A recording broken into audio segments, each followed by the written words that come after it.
আসসালামু আলাইকুম, সবাইকে আমার চ্যানেলে স্বাগতম। আশা করি সবাই ভালো আছেন।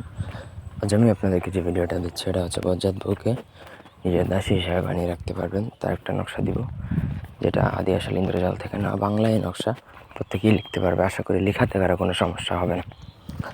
এই নকশা ধরে আপনি আপনার স্ত্রী যত বজ্জাতি হোক, যত খারাপই হোক, যত পরপুরুষের সাথে পরকীয়া করুক, কোনো কিছুতেই কাজে আসবে না। আপনার দাসী হবেই হবে। কথায় পুতুলের মতন আপনার পা চাটবে। আপনি যদি উঠ বলেন উঠবে, বস বললে বসবে। পুতুলের মতন আপনি তাকে চালনা করতে পারবেন। আপনি আপনার দাসী গুলাম বানায় রাখতে পারবেন। পুরো ভিডিওটা প্রথম থেকে না টেনে শেষ পর্যন্ত দেখবেন। আমার চ্যানেলটা সাবস্ক্রাইব করবেন, লাইক কমেন্ট শেয়ার করবেন। ব্যক্তিগত যে কোনো প্রয়োজন বা যে কোনো কাজের জন্য স্ক্রিনে দেওয়া নাম্বারে সরাসরি ফোনে বা হোয়াটসঅ্যাপে যোগাযোগ করে যে কোনো কাজ করাতে পারবেন, দেশে বা দেশের বাইরে থেকে। স্ক্রিনে যে নকশা বা যন্ত্রটা দেখতে পাচ্ছেন, সেটা আপনাকে যে কোনো শনি বা মঙ্গলবার দিনে পাক পবিত্র হয়ে কাফনের কাপড়ের মধ্যে আপনি কবরস্থান থেকে উঠে আনতে হবে। কাফনের কাপড় এগুলো একবারে মানুষ অনেকগুলো কাফনের কাপড় উঠে আনে যাতে দীর্ঘদিন বিভিন্ন তান্ত্রিক ক্রিয়া করতে পারে।